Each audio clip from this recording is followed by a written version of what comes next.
live from Ohio. And today I have a very special guest in my studio, Mr. Rob Counts. Welcome to the Man in America show. Thanks so much for having me, Seth. It's great to be here, man. That's good, man. Very good to be here. So I would love to introduce you, but you're going to introduce yourself quite well. So just give us a little bit of background into just, what the research you've done, the show that you had before getting kicked off for censorship, and what you're doing right now. Yeah, thanks. So I'm actually the host of a show called Edge of Wonder, and we started that show in about 2018, January of 2018. And the whole goal behind Edge of Wonder was basically to dig into the things that at the time the mainstream media just weren't talking about. And it could have been anything from strange occurrences to things happening politically. We just would dig into anything. People wanted to know our thoughts on it. And we would always ask people really not to listen to us and to do their own research. Really, that was kind of the standpoint, is we really wanted people to start thinking for themselves again, because it seemed like everyone was just listening to a talking head on CNN or somewhere else, And actually, it kind of exploded. In less than a year, we had about 390,000 subscribers. In January of 2019, a year later, YouTube started to throttle different channels that were, trying to find the truth, which was hard. We stayed at about 390,000 subscribers all of January of 2019. And then what's crazy is a couple of days before the election, the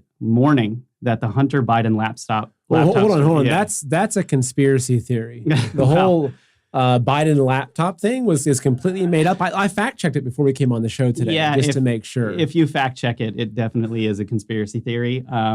What makes me think it wasn't a conspiracy theory is the fact that our 500,000 subscriber YouTube channel got taken down the morning the Hunter Biden laptop story dropped. And we had no community strikes on YouTube or anything like that, but just poof, like that, all of this hard work that we did disappeared. Luckily, we were in the background creating Rise TV, which was edgeofwonder.tv at the time. We rebranded that after being attacked by the mainstream media for a really long period and painful period of time.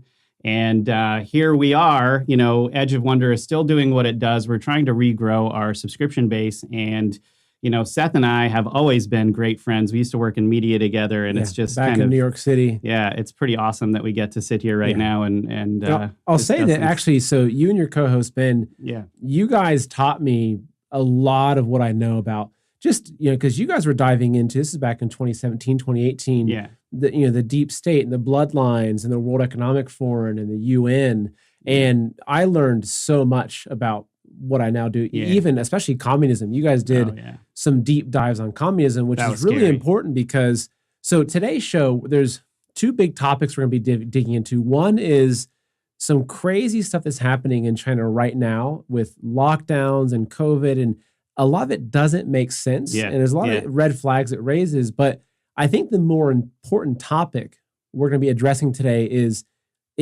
Xi Jinping a white hat? Is he working with Putin and Trump to bring down the deep state?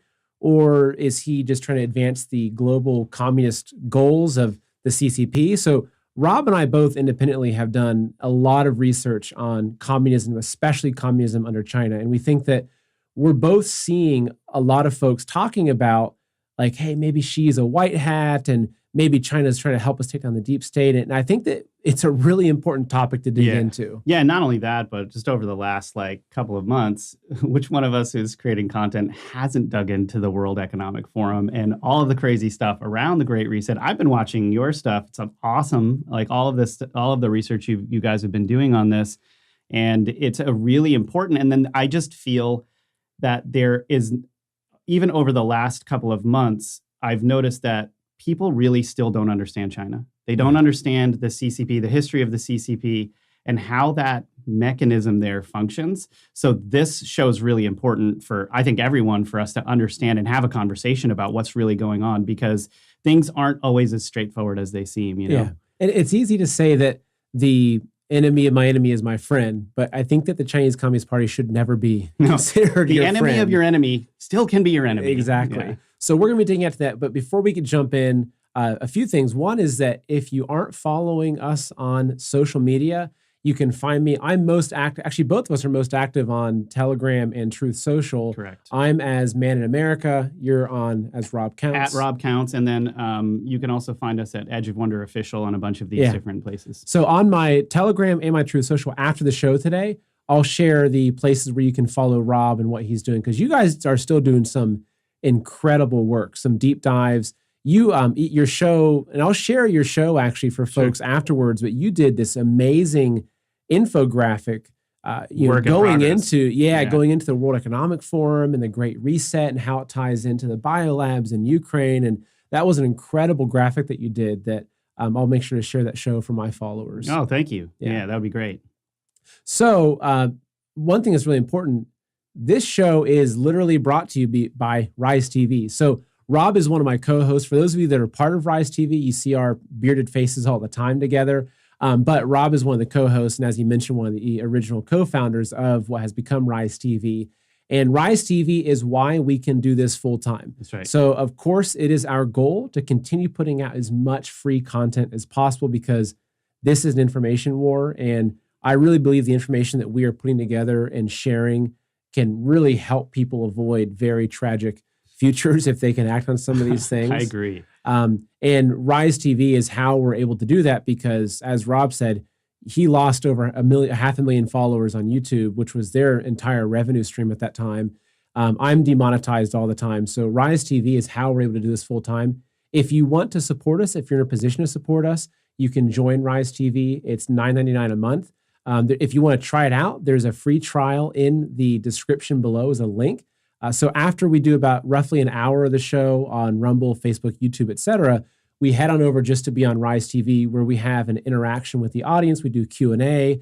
We get into a more deeper conversation with you to see how you're doing, gauge where things are at. I mean, I think the news out there is really rough right now, and what we're trying to do also is provide a community where people don't feel as alone. It's a really light-hearted community. We have a great time over there. And we actually, it's not, a lot of content creators out there like, hey, you can support me in this way, but Rise TV actually gives back. So why not support and get something back, which is a lot of content behind the paywall. We have a gigantic library of stuff that Edge of Wonder has done, like 400 videos or something like that, and all of the new stuff that we're creating over there right now. So if you can support us, that's great. We don't, of course, there's like no requirement there. We're really just happy to be in front of you guys and creating content. So. All right, so let's go ahead and dive into today's show. So we have a handful of videos and articles to show you today. So the first one, that, as I mentioned in the beginning, there's some crazy stuff happening with lockdowns in China. Now, if you watched my interview with Michael Sanger, who wrote the book about this, a lot of what we saw happening in Wuhan, I believe, was a psyop. I believe there was something really intense spreading in China that they were covering up. But a lot of what we saw, whether it was the Chinese whistleblower doctors coming out and then disappearing, or the people that were falling over in the streets because they had COVID and died, which we never saw that happen in America. A lot of that seemed to be done to orchestrate this global lockdown of all these countries to China's benefit. But what's happening now raises some really just strange questions of like, what now? Because what's the difference between what's going on in China, really, and what's happening in the West? I think that's also something that they're very separate things. Yeah. And unfortunately, and we'll dig into this, it looks like you can see Fauci planting the seeds, a lot of the politicians planting the seeds, but COVID, I don't think, is done in America. And I believe that their plan is after they get through the midterms. Right now, they're on their best behavior. They want to get reelected. Even Biden's trying to be on a little better behavior, but failing. But I think that once we get through these midterms, they do plan on bringing this back. There's a lot of research to back that up. I think you can find it out there if you're looking in different places about this, a longer term plan that these elites, globalists, whatever you want to call them, have going on in the background. Yeah.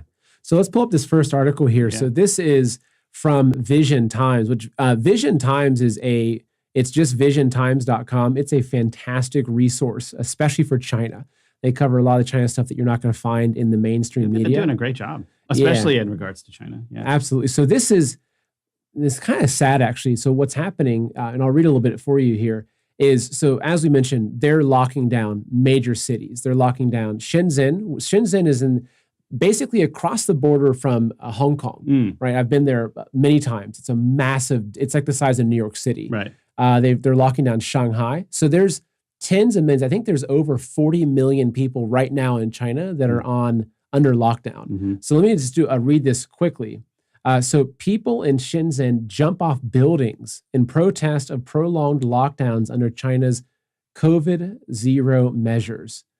And so what it says here, it says China has imposed stay-at-home orders on millions more people in the country's northeast as it tries to tackle its largest outbreak of COVID-19 cases since the pandemic started over 2 years ago in Wuhan. So this is the largest outbreak since the beginning. Just keep it in mind.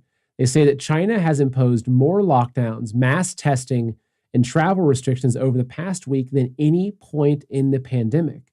So just think about that. China is now imposing more lockdowns than even the beginning of the pandemic. So why is this coming back? That's really significant because the lockdowns were very serious at the early stages. They were scrambling to appear normal on the world stage. So that's pretty serious. It is. But what's crazy is what's happening. I'm not going to play these videos for you because you can watch them yourself. It's hard to see. But people are jumping off of buildings to protest these. So here the article continues. Woman jumps from building, others starve. Recently, locked down residents in Shenzhen have posted videos on social media showing the dire situation they are in after weeks of being locked indoors and food supplies rapidly running out. So you can see what that video would entail. That's a woman that's free falling from a skyscraper. It continues. This is another video of someone jumping off a building in China. Now, these are just mass protests. So what they're saying is that in this video above, a large number of police officers can be seen trying to keep an angry group of people under control as they protest the death of a resident who starved to death during the lockdowns. And they can be heard saying a person has starved to death. And they're saying, we want to eat. We're starving to death. We have no food. So there's an important point with this is that, oh, sorry. Hey, Kate, I just want to go back to us. The little button froze for the two of us together. There we go. So we're going to work on a new setup here. An important point to make here is that, in Ohio, we had lockdowns, but lockdowns meant that, restaurants closed at 10 o'clock instead of 2 o'clock, or it meant that the grocery store is still open, but something else was closed down. A lockdown in China is very different than what we're used to in America. Yeah, there's some videos of them even on truckers putting tape across their doors. They're not allowing the truckers to get out of their trucks. And if that is ripped, they get fined or worse. So it's a very different idea. Not to mention welding doors shut. Yeah. So they're locked down. So we'll dig into that. But actually, we wanted to show a video for you here. So let's pull up this. So if you watch me, you hear me talk a lot about food security. And I'm always telling you, folks, please, if you can, get to a rural area, learn how to garden, learn how to produce your own food. If you can't do that, at least stock up on rice and beans, because what we're going to show you next is this is the grocery stores in China and in Shanghai right now. This is what they're experiencing. So let's go ahead and pull this up for you. 你看看他妈的，我到超市里抢光了。 Nothing on the shelves. 哎呀，没那种去啊！干嘛杀这人嘛？就剩最后一啊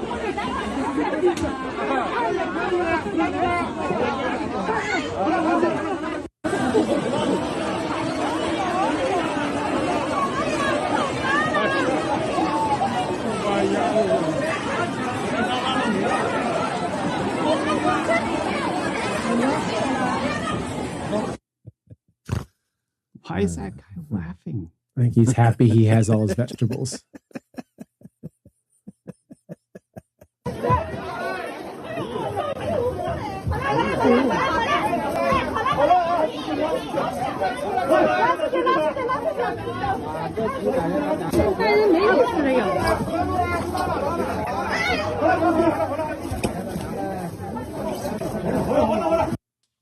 Man, that's hard to watch. Yeah.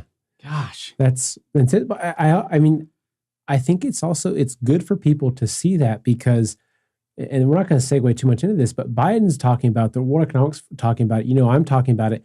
They are manufacturing a massive global food shortage. If you look at the fertilizer, if you look at the fact that places like Ukraine, where the world gets almost a quarter of its wheat from, is not even able to plant this season. Right. They're missing the winter to plant because of the war over there. That could be America. And I don't want to be a fearmonger, but I think that within the next 6 to 12 months, that will be America. Well, and I think, a lot of people have built their world around that not even being possible, like the conditions of the Great Depression never being able to happen again here. But it just takes a couple of dominoes to fall, and we could be back in that situation. So it is better to be prepared than to not. Yeah, exactly. Yeah. So Rob, I'm going to pull the next article up. This is the one that you had found. This is kind of crazy. This is Germany 2.0. So the headline of this is authorities in China rewarding people for reporting COVID violators. Okay, now I'm going to read a little bit of this. China's health officials for the metropolis of Shanghai, home to almost 27 million issued. That's 27 million. So many. It's a country in Shanghai. Yeah. Issued an announcement on March 12th asking residents not to leave Shanghai unless for emergency situations. A Shanghai resident told state media on March 13th that 4 buildings in his district have been sealed from the outside, and other residential area half a mile away from him has also been closed off. Local authorities installed iron sheets outside of residential gates in order to prevent people from entering and leaving the premises, the resident said. Yeah. Oh, there's some more down here too. So this is the insanity right here. This is communism for you. Right. Up to $1,900 compensation for reporting COVID violations. Furthermore, officials in Wuxi City, Jiangsu province, announced on March 12th that people who report COVID violators from Shanghai and other heavily infected areas would be compensated monetarily. Informants can get paid from 500 yuan, that's $78, up to 12,000 yuan, that's $1,900 for these reports. Violations include the breaching of any quarantine requirements. For instance, if an individual reports someone who is currently classified as yellow in China's health code system, meaning they must isolate for 7 days due to close contact with an infected person, and is in violation of the relevant regulations, the government will pay 300 yuan, roughly $50, to the informant. Successfully catching a violator, a red status, would net the informant the maximum payment of 12,000 yuan. That's $1,900. So red, basically what it says later is that red means that the person's supposed to be on a 14-day quarantine. So that's what red is. They're very close to COVID. Yeah. And we have one more video. This is a video to show you from a tweet of, this is Shanghai. So what you're seeing here is the blockades, the lockdown, and these are all police and military and other people that are in hazmat to basically control folks. So just watch this. This is China for you.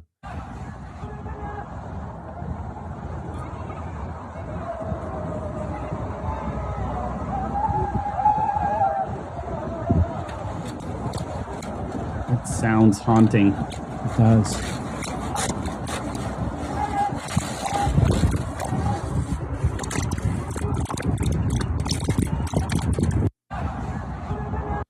And so what's crazy is that, so even though China is reporting official numbers, which they have some of their highest case numbers they've had since the beginning of the pandemic, a lot of the residents are saying that their numbers are actually far higher than what's being reported. Well, yeah. And this is one of the things where as soon as Beijing comes out, or their public relations department comes out and talks about something, it's usually way past the point of it being a full-blown pandemic. And just a couple of weeks ago, they came out and said that there were 3,000 cases, which means it could be any number. Like 3,000 would be the lowest amount that they're willing to even admit, because their whole goal has been, in any form, any shape or form, however they need to do this, to create a zero COVID case. Their COVID zero policy. Yes. So that's how they've always operated, is that they create the conditions for that zero. And then if they're coming out and saying that there are cases, usually that means there are a tremendous amount more. And what I'm trying to piece together here is that, as I talked about at the beginning, I think that a lot of what happened in Wuhan was to get the entire world to lock down following it. Mm-hmm. A lot of the scare tactics coming out of there. But there were a lot of reports coming out, especially through the Epoch Times, for instance, where they're looking at cell phone services that got canceled, or crematory rates, which showed that there was something else happening, that was much more sinister. There's a lot more death happening. But why is this happening now in China? Yeah. And it makes me wonder, is it something that, like, I really do believe now what we're seeing is something far worse than what was hitting them originally, because this was even happening before the Olympics. And China, of all places, they're going to be the ones that are going to be hiding. Like, that's the Chinese Communist Party. They're going to hide anything that makes them look weak, especially before they have an international event like the Olympics. Yeah, and I think, one thing to note is we don't know if this is COVID. It could be any type of illness out there. It could be hemorrhagic fever. Yeah. It could be anything. What we're seeing, though, is that they're hiding something. That's the main point. Whether it's COVID or not, I think that sort of needs to be taken out of this conversation in a way, just because it could be COVID, it could be something else, but the Chinese Communist Party is always going to be hiding something that's going on. And if you guys remember that we're watching a few months back, 1.5 months ago, I did an episode specifically about how the plagues, like the biblical plagues, are basically being unveiled in China. I mean, they're having blood red rivers, they're having earthquakes, hail, drought, flooding, even plague, and now famine, right? Famine, plague, etc. So, I mean, as we've talked about before, like, I really believe this is a spiritual war. And if you look at China and you look at I think that there's an important distinction to make here, is that when we talk about China, it's, especially in a negative way, it's the CCP. Both Rob and I know so many Chinese people, especially through a lot of the human rights work we had done in New York City. The Chinese people are amazing and beautiful people. It's just that they are under the control of the most wicked, evil Communist Party. And so if you look at the persecution of Christians, underground Christians, the Uyghur camps, the organ harvesting, the Falun Gong, the innocent Falun Gong practitioners that are being chopped up and sold internationally, it's like, if you look at a lot of things that you see the cabal doing, that's bad. But I really believe that what's happening in China, especially at the level of the CCP, is an evil that is almost unknown. It's unhinged. It's an unhinged evil. It's Frankenstein. It's the monster of Frankenstein. Yeah, it is, and it's the cabal in this sense would be like Dr. Frankenstein. And, so let's get into that now, because that to me is, I think, a really important topic, because what I'm seeing is a lot of different perspectives people have, and folks are saying, okay, looking at Putin. So I believe that Putin is clearing out deep state elements that were within Ukraine. And it's easy to look at that, trying to, right? I also think that he was baited into that, because you look at how Ukraine is like a massive domino in the Great Reset. So everything that's happening with Ukraine is, I think, that is kicking off so much of what they want to happen with the Great Reset, especially now that it's become the greatest excuse for food shortages globally. Food shortages, energy shortages, increased gas prices, all the things that lead them towards their society of, basically, we want you to sit in your home, you own nothing, you're sitting there in your metaverse, and you press a button and you get a delivery of your food, or a wrench that you borrow. But that's, it's true. Yeah. But if you look at how people are talking about Putin, they're saying Putin's doing this. There's a lot of people that I see that they're also saying, well, maybe Xi Jinping and Putin are working together with Trump to take down the deep state. Especially since people are seeing guys like George Soros come out and be like, Xi Jinping is the biggest danger to the West and all of this stuff. And what does that mean? He must be really doing things that are against the deep state. But is it possible that Xi Jinping and his own entirely separate deep state are just doing things for themselves? Yeah. Well, and I think that's the important thing, is that if you look at China, you look at how they're treating their citizens right now. I have my qualms with Putin, but Putin is not actively imprisoning millions of people like the Uyghur Muslims, for instance. China has been the most evil scourge to its own people. I think it's over 100 million people that have been killed. Well, like the Black Book of Communism says that communism has killed about 94 million people. But it's very important to point out that no one knows what the numbers were during the famine that happened in China. That could have been anywhere from 94 to 200 million alone. There's no way of even calculating the amounts of deaths that happened at the time. They weren't calculating them. Yeah. So many, many more actually, I believe, died. And it wasn't just 94 million. Yeah. And so what we're going to get into, we have some graphs to show you and some information to show you that really paints a picture that I think that we should be much more worried about the CCP. And for me personally, though you see me covering the Great Reset a lot, Klaus Schwab, Bill Gates, the typical characters, to be honest, I'm more concerned about the CCP than I am the globalists. That's me. I'm being genuinely honest with you. Mm-hmm. I am more worried about the CCP as our enemy than I am, the European bankers or all the other people. And, I spent like the last 2 weeks in a rabbit hole and creating this infographic on the World Economic Forum, what the UN and all of these other globalist plans are. And actually, I 100% agree. I'm still more worried about what's going on with the CCP, and we can show it. We can show why. Yes, which we will do. Yeah. And so one thing also is, I think that it's easy to look at this in a very simplified way and to be thinking again, like, oh, and the enemy of my enemy is my friend. And it's like, I think that what's happening is there are these warring factions. Yeah. It's not just that there's the deep state. And it's like, well, since the Rockefellers got, Mao started with through Yale in China, that was like their pet project. Well, I think that one way you look at it, and this is what you've talked about before too, is that the CCP in many ways is Frankenstein's monster. And I think that's something that is really important to really kind of break down, because while I believe that the Chinese Communist Party was really kicked off by the globalists, by the people that think of as the deep state, the power that they've gained, I think has actually, in a lot of ways, I'm not saying they're more powerful than the deep state as we think, or the European bankers, but a lot of these structures that they've put into place, such as the 5G networks or trade networks, represent a significant threat. Yeah, and that's only two things. Never mind the amount of blackmailing they've been doing over the last 20 years. The army of hackers they have that have stolen every single piece of intellectual property from every big corporation out there that never reported on any of it. All of this has been tracked for years. They have all of it. They've completely mined Africa for all of their resources. Like, it's an incredible danger on the planet right now. Oh, yeah. Well, actually, let's pull up this article, because this is insane. So this is an article that this came out. This was May 28th in 2021. But this is no joke. Okay. Biden, quote, China thinks it will own America by 2035. Now, there's not a whole lot of things I trust coming out of this guy's mouth. But this is exactly what he says. Let me tell you this. So Biden was addressing troops in Virginia during Memorial Day. And so he says that President Biden, addressing the evolving landscape of foreign threats to the country, told troops Friday that China thinks it will, quote, own America in the next 15 years. He said, I've spent more time with President Xi Jinping of China than any world leader has. He's bragging. That's a red flag right there. Oh, my goodness.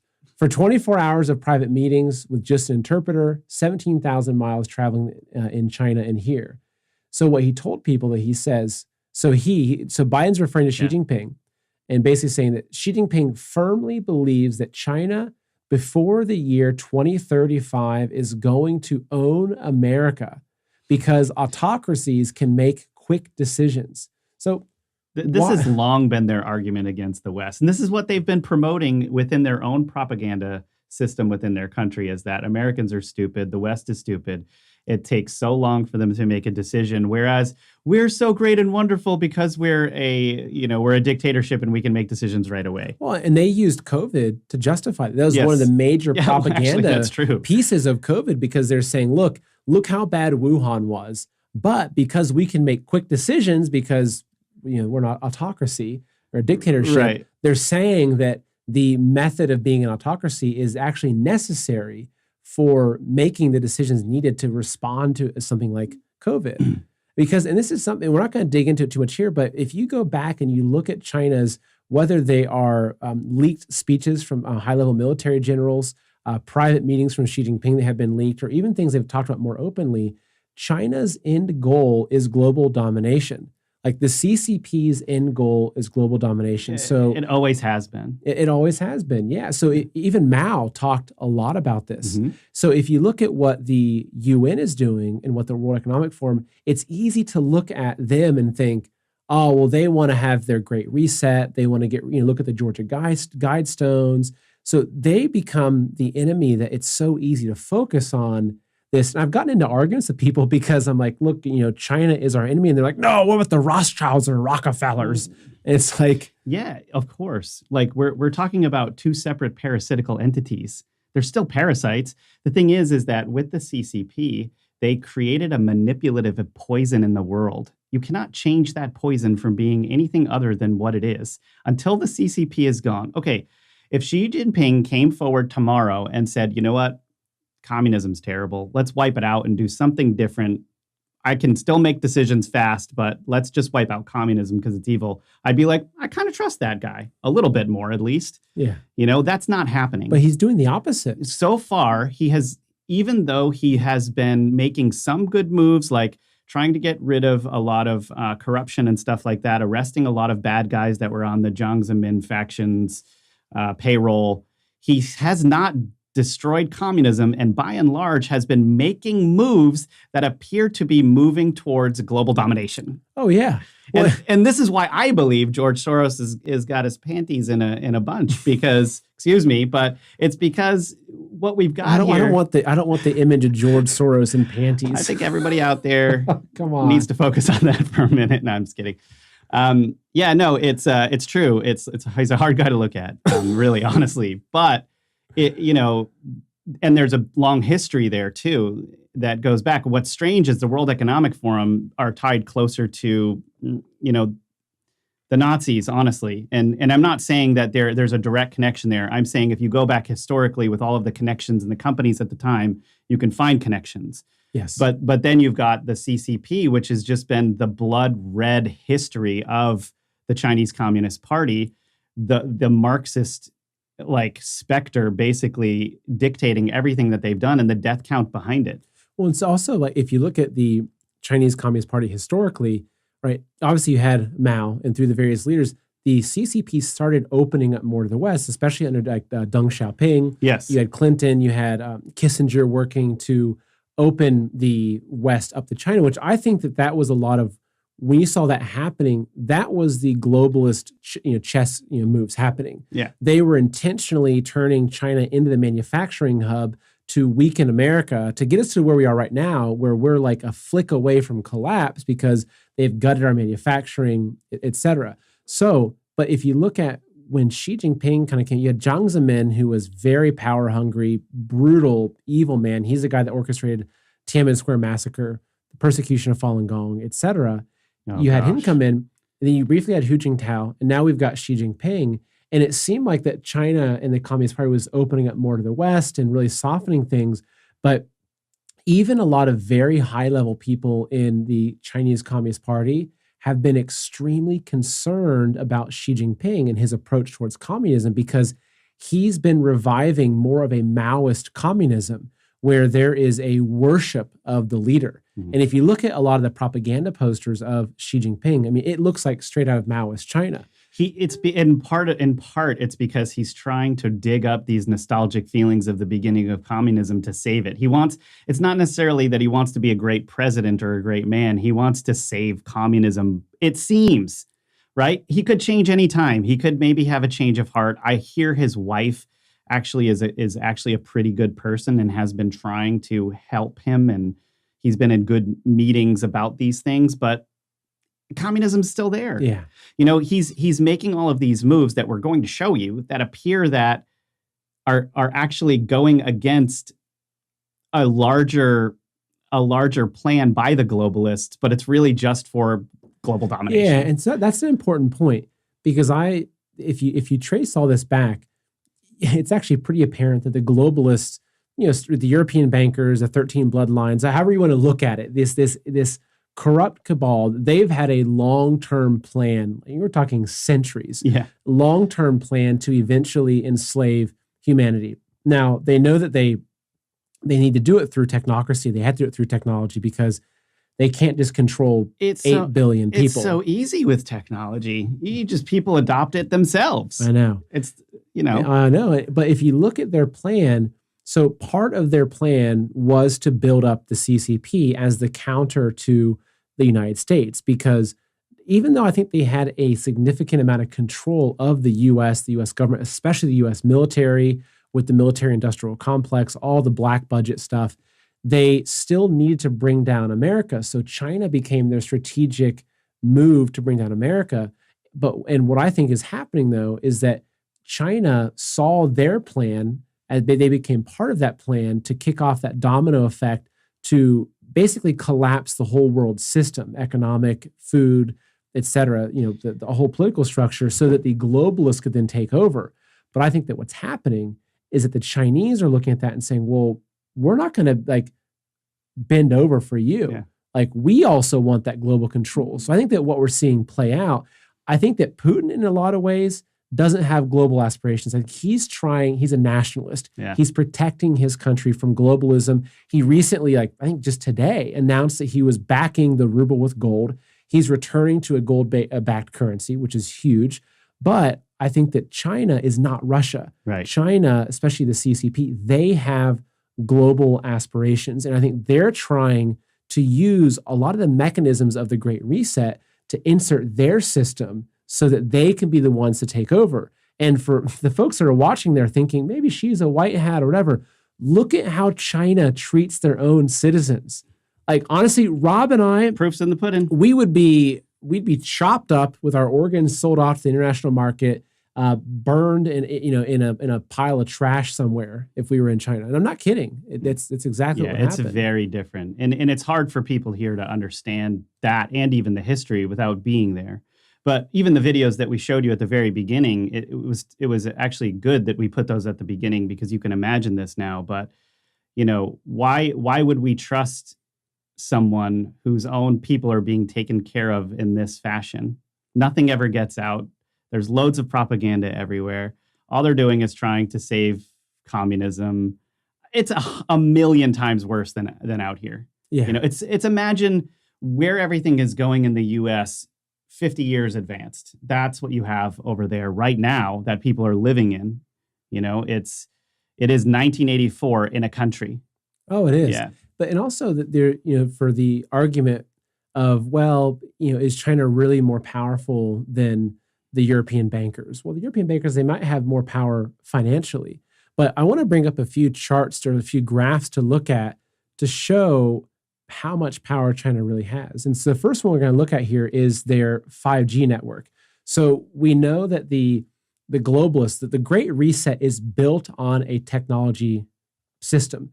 There's no way they can police and control and enslave 8 billion people unless they're using technology. And they speak very openly about this. I mean, Klaus Schwab, Fourth Industrial Revolution, they need to have our biological tracking, our passports, our vaccine passports. They need to be able to have a central bank digital currency, all the things they're talking about. But how do they implement that? Well, they have to use a network. Guess who owns the world's largest 5G network? Well, China. So this graph right here, this is from 2018. So keep in mind, it's only progressed more since then. There's only a few countries on Earth that have actually banned Huawei. So what this graph is showing is where Huawei and their 5G network is implemented, or where it's under testing, or where it's banned. So the countries that are blue, so United States, Australia, New Zealand, and Japan, and Taiwan, I think those are the only countries that have actually banned, maybe a few in the tip of South America, but those are the only countries that have actually banned China's 5G system. Yeah. But if you look at red is where there's already a confirmed network of 5G that's based on Huawei. So look at Russia, look at Europe, look at Africa, South America, Canada, Mexico. I mean, Mexico. So many countries in Europe have fully embraced it. The UK has embraced it. I mean, these are gigantic metropolises. There's like so many people in these places, and you've got like hardly any that aren't using it, and everyone at the time, if you were following the stories at the time, the people that were on the beat of 5G and Huawei were all talking about this was China's move towards surveillance of the entire world. This is the next step in how they can get in and start controlling everything. The biggest digital network in the entire world controlled by China, and the most powerful, and the dangers of 5G themselves, which have long been tracked of what they do to the human body and how they affect people. 5G is very different than 4G. 4G can be very far away to still give you the reception. 5G also all has to be very close to you, and it's a much stronger signal, and it does more to adversely affect your body. Yeah. So there's just so many things wrapped up in 5G. Plus, there's a lot of information that's coming out. A lot of doctors and scientists are saying that 5G has the ability to affect us, especially those people who've gotten the jab, with nanoparticles and graphene oxide and all that stuff that we can't talk about here on YouTube. But that's a threat. But look who owns the network. So do you really think that when Klaus Schwab goes over to Xi Jinping and says, hey, Xi, it's time to hand over your 5G network so we can, implement our new world order, how is China going to respond? Yeah. And so this is just the 5G network. So let's now take a look at the trade wars, because America, again, as we talked about, China became a very useful tool for the globalists to collapse the American manufacturing base in our economy, which our economy, it should have collapsed a long time ago, but it's just being held up by the fact that we have this fiat currency. It's not backed by anything, but because it has its status as a reserve currency of the world and that it's the petrodollar, that's what's kept giving us this artificial feeling that we have a strong currency. Whereas in all reality, our country has been bankrupt, more than bankrupt, for a very, very long time. But let's take a look at why. So I found this really cool animated chart, which is showing from 1980 until 2018, how the trade dominance has changed. So let me go and pull this up. So here. This is crazy, you guys. So I'll start over again. That's the beginning. The blue is where the US has trade dominance, right? Now red is where China has trade dominance. So 92, 93, 94. So you can see all you're seeing happening is America is losing its trade dominance around the world as China is replacing it. As this is each country's biggest trading partner by year. So look at 2018. So there you go. There's 1980. US was the world's biggest trading partner, almost every single country. And fast forward to now, even further now, because what happened in 2018? Well, shortly after that, you had COVID. Yeah. So you had a collapse of global trade, especially coming out of countries, whereas China used that strategically. And this is not even getting into their Belt and Road. So the Belt and Road, so this is a map of countries that are signed up with China's Belt and Road Initiative. So I'll give a little bit of a detail behind what the Belt and Road is. Basically, if you look at how the European bankers control countries, they do it through their fiat currencies. They do it through the equivalent of our Federal Reserve.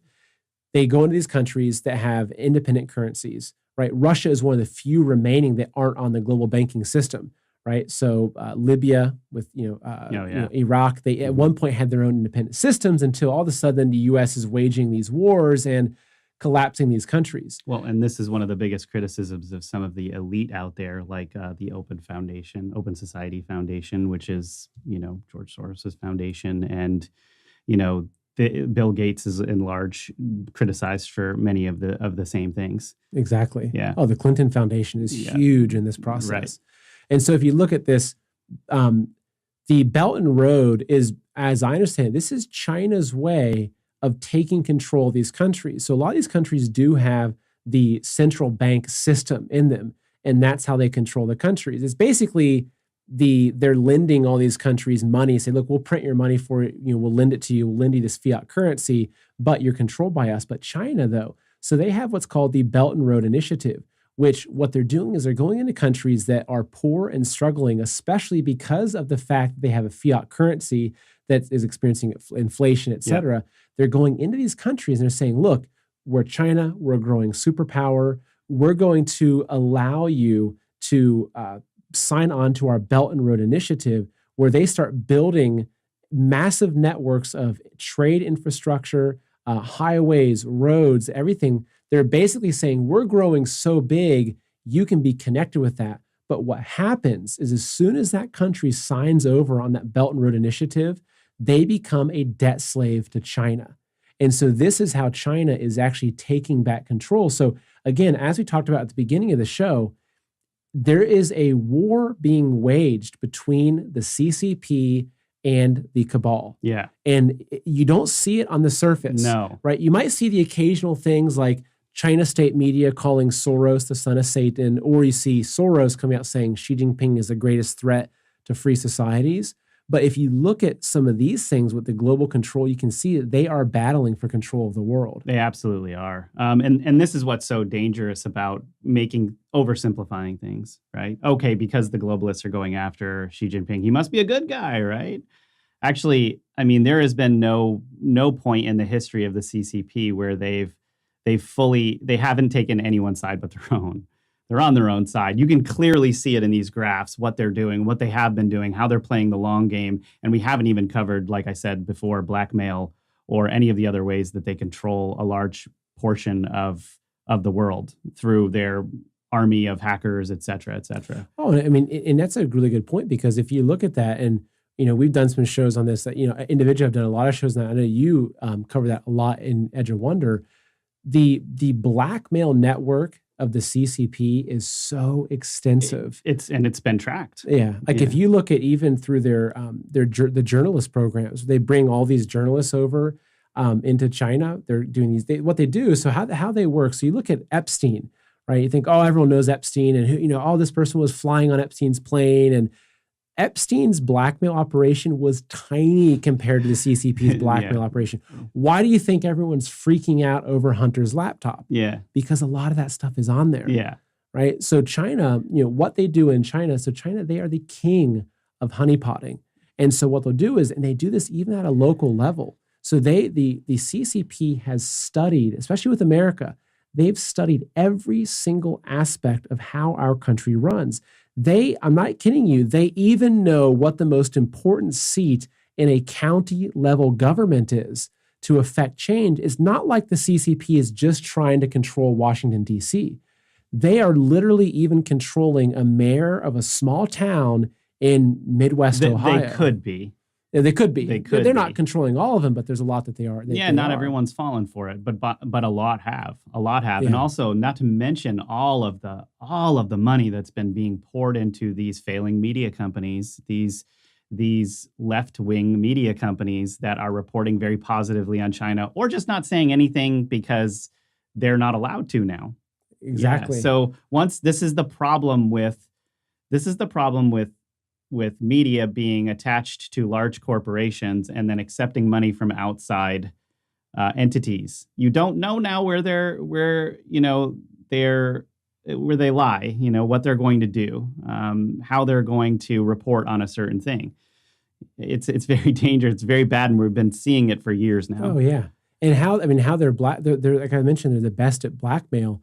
So what they do, and I've talked to people that know like inside sources in China that can share this information. So let's just say, how does it work, right? Because I remember I was talking to a friend one time, and he's like, why would our politicians want to destroy America? Yeah. Like they couldn't understand why a politician, especially like President Biden, would be actively taking steps to destroy America. It's like, well, a lot of it is bribery and blackmail. So one, you give 10% to the big guy and you can make this stuff happen. But let's just say this is how it works. Let's say that there's a nice Christian mayor in, you know, say a middle-sized town in America. Well, they do these trips. If you look into it, you can see it across all spectrum, whether it's school, education system, mayors, governance. So they might put together a trip for mayors, you know, in a state where they bring over, say, a dozen into China because they say, we want to learn from you and how you're governing America. Right. They butter you up. Okay, so say this mayor's name is Bill. Well, he goes over to China. It's like, wow, this is great. They're learning. They teach them about here's China's culture, and they put on a good face. Well, so they have a nice dinner one night, and Bill goes back to his hotel room. Say that the trip is ending in a few different days. And what was odd though is that over dinner, someone pulled him aside and said, "Hey, Bill, I'll give you $1 million if you start listening to what we want you to do to help America and China relationships." Now, some people might just take the money and run. Right. And that's easy. What happens though, let's just say Bill's a good Christian man with a daughter and a wife, and he says, "No, I'm not going to do it." He goes back to his hotel room at midnight. A knock on his door happens. He opens his door. Beautiful 25-year-old Chinese call girl. She starts, she kind of introduces herself. She's, "Oh, can I come in?" He might then say, No, look, like I've got a wife. I can't do this. He shuts the door. The Chinese already put something in his food. They already put something into his drink to make sure that they don't leave the ability for you to say no.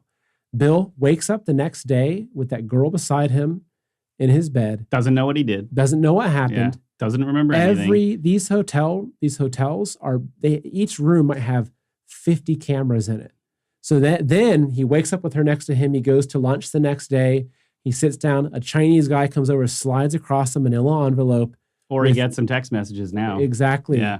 And he's got pictures of everything and says, "Look, you're going to now do what we want you to do, or else this." And that's actually not the worst of it.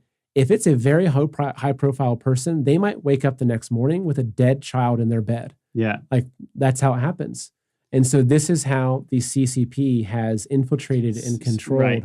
So if they haven't taken the money, they'll get them in a compromising situation with the photos, and then they can ruin their reputation very easily. And that's how they have the power that they have over a lot of people. Yeah. Yeah. So I think that, again, there's so much happening, and when you're trying to look at Russia and Putin and China backing some of the things that Russia's doing, I just think it's really, really important for all of you watching to really be very clear about the Chinese Communist Party. Now, there might be a point in the future when Xi starts to separate himself from the CCP.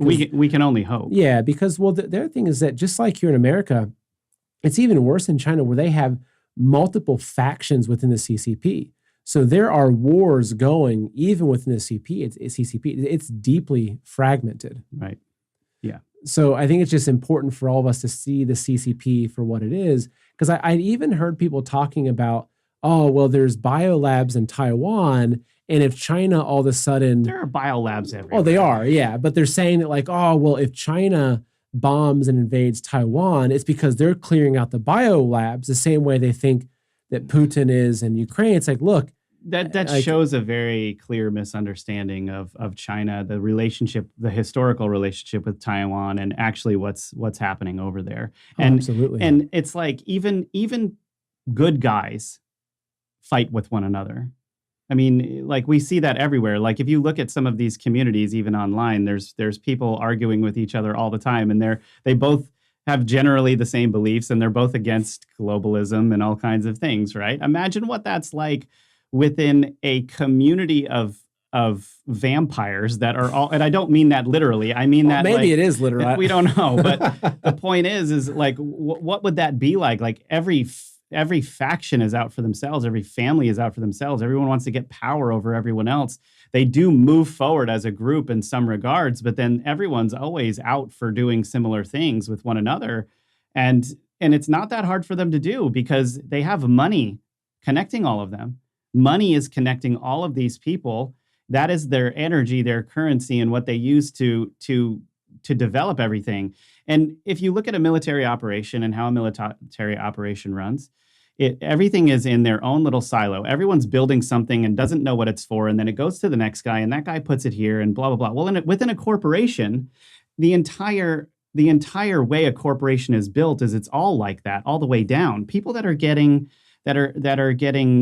direction from up above don't necessarily know why they're getting that direction sometimes. They're high up in the company or a middle manager. They get sat down in a conference room at a table with all of the big wigs of the company, and they're being told what the new direction is and how everything needs to revolve around climate change and all of this stuff. Meanwhile, and then you have the World Economic Forum pushing the ESG scores, right? Which are basically dictating whether a corporation is healthy or not. And this has nothing. Now the money is coming from the ESG score and not from actual profit. And the corporations are scrambling to appear that they're pushing some of these agendas and protecting some of these agendas. And that's how we have the global mess that we have today, because all of those things are revolved around equality, sustainability, energy, climate change being a gigantic one of them. And now it kind of blows the top off of exactly why everyone is going in the same direction. And it's all being controlled by money, by a boatload of money. Yeah. And I think, an interesting thing to kind of throw into this is, well, are we screwed? Like, so now it's okay. Now we've got, Klaus Schwab and the UN, and they're taking us through through hell. And that's their plan. Now we've got the CCP to worry about. But for those of you that are watching that maybe you're a little bit worried right now, I really recommend going back and rewatching the video I did called, it's on the thumbnail is my face and it says, 7 plagues in China. Yeah. And the headline is China is nearing, or the CCP is nearing collapse, and it's biblical, because what I go into there is that it's not like, basically with all this fighting, it's like if the CCP didn't get as strong as it did, especially over the last 2 decades, the globalists, I think, would have a lot more control over what's happening. And they would be able to really control the demolition of the world in the way they want to and bring in their new world order. But China became too strong, started throwing wrenches into that plan, started taking their own dominoes, putting them in and taking control. But China is also truly on the verge of collapse. Well, yes. It truly is. And if China collapses, which I believe that it will, now, I don't mean that the Chinese people win the CCP, which, China, what China becomes after the collapse of the CCP it's anyone's guess. Right. I'd like to see a pro-democracy group take control, but what to see how it plays out. Yeah, you want to have your mind blown. Research Shanghai in the 1920s. It was like America in the 1920s. It was crazy. Really? It was amazing. Yeah, like they were like flappers, and like that's true, actually. It was like a beautiful place to be. Yeah, that's a good point. So if you look at where China is at, though, they are on the verge of collapse. And if China collapses, if the CCP, when the CCP collapses, because I believe that they will, that will also be the undoing of the globalist plan. Because it's like you have these two enemies that are the enemies of freedom, the enemies of mankind. You have the cabal and the CCP that have both put together this plan to take over the world. But it's like now we're starting to see that they're broken. They're not getting along. They're fighting each other. And then when one of them falls, it will bring down the whole plan. So, but as I've said before, I do believe that we have a tough road ahead of us. Yeah. And, again, go back to those videos that we showed you at the beginning, food shortages, empty grocery shelves. I think that for the people to get through the time period ahead of us where we might see the dollar collapse, we might see a lot of struggle and difficulty like what they're already seeing in China, we have to be able to stay resilient, stay grounded in our faith, stay strong, because we will get through that.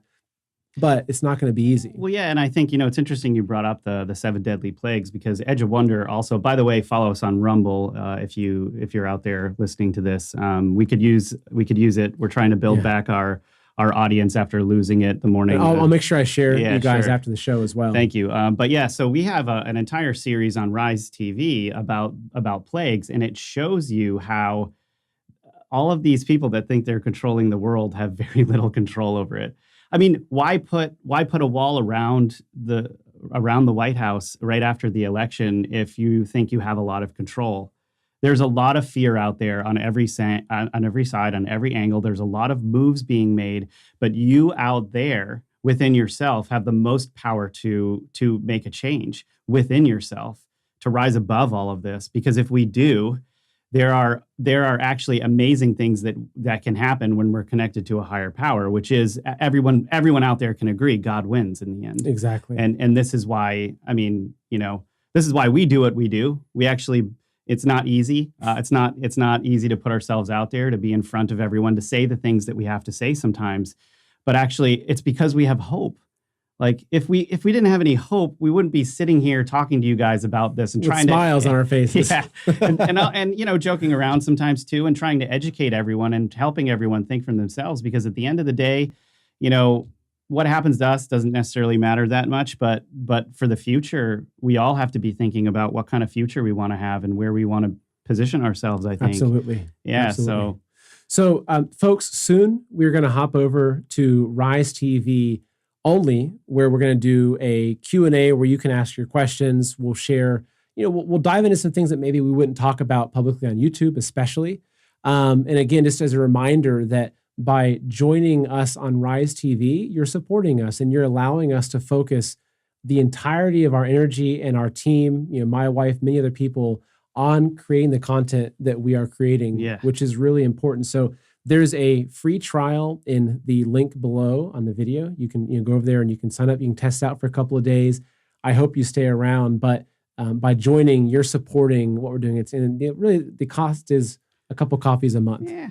Yes, exactly. Yeah. It's really not that much. And also, again, it's like we're not just trying to take your money here. We're trying to give you something back that's bigger and better. We're trying to build an entire network, bring more like-minded people on, and create an amazing environment of content and collaboration with you guys to make awesome content. Absolutely. And one other thing is that a lot of you have asked me in the past about buying gold or silver, which I've always been one to recommend. In the past, I couldn't really recommend somebody in particular, though, because I used to work in an industry and it's full of shady people. Trust me. It's like, it can be creepy. But I've done a lot of research. I'm very proud to recommend Noble Gold. One thing that they specialize in is an IRA transfer. So say you've got 100 grand sitting in a Vanguard IRA. Well, if you look into these things, Vanguard is one of the key companies that is persecuting us and pushing for the Great Reset. So get it out of Vanguard. But if you do want to put that money into physical gold or silver and not be penalized, that you can do a transfer. And that's what Noble Gold specializes in. So if you want to learn more about that, go to www.goldwithseth. That's me.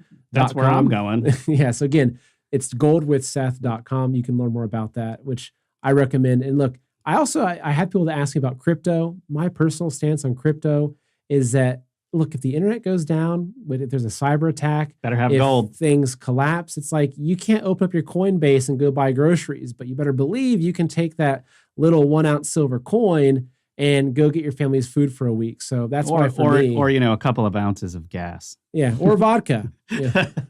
Actually, vodka is a great prepping item because you can make medicines out of it. Right. So thought you were going to joke about something else, but yeah, I could see that. No, really. I mean, it's probably cheap right now because everyone's boycotting Russia. Yeah. So if you can go find a bunch of vodka on sale, that's going to be a great barter item in the future. That's really true, actually. Vodka might be as worthwhile as getting gold. Yeah, or bullets. So...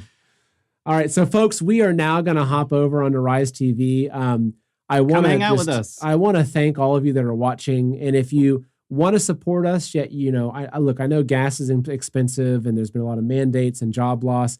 If you want to support us, yet you can't make the financial commitment, I understand completely. We're going to keep doing free stuff, but what you can do is share this video, send it to your friend. We really try to create our content in a way that you can share it with your friends that don't necessarily agree. Yeah. Because we think it's really important at this stage in history to help really spread the truth to people that are still deceived by the mainstream media. Yeah, we're really not trying to push anything on anyone or make them believe something different. We're just looking at the facts and trying to give you guys what you need to make better decisions. Yep. All right, folks. So we're going to now hop over onto Rise TV. So if you're watching on Rumble, Facebook, YouTube, etc., the feeds will cut. And one thing is that if you are watching on YouTube or Facebook, at least please go subscribe on Rumble. Rumble has not shown any indication of censorship. So honestly, one day YouTube and Facebook could just flip the switch. Subscribe to Man in America. Please subscribe to Edge of Wonder, Edge of Wonder Official. It might be under Edge of Wonder Official. Like there's different places to find us on Telegram, on Rumble. Do a search for us.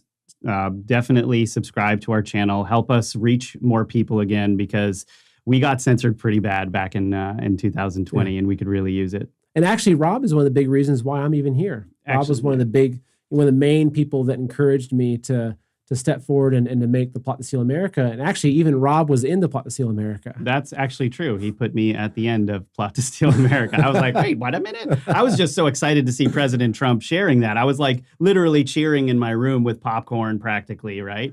And when I saw that, I texted you right away, and I was like, President Trump just tweeted you out, man. It was so great. It was such a great time. And I mean, just so blessed now to be making content directly with you. This is like, it's kind of dream come true. Yeah, like we've worked together for a really long time in media in different places. And I love this guy. It's great. So thanks for supporting him. Yeah. All right. Well, so thank you, folks, on Rumble and YouTube and everywhere else. So Rise TV, folks, we are now going to do our Q&A. Let me go ahead and pull up our questions. If you have any questions at all, make sure you just write, all caps, write question. Let me go and just get this over here for Rob and I. So if you have questions at all, and actually, Rob, I'll let you talk for a second while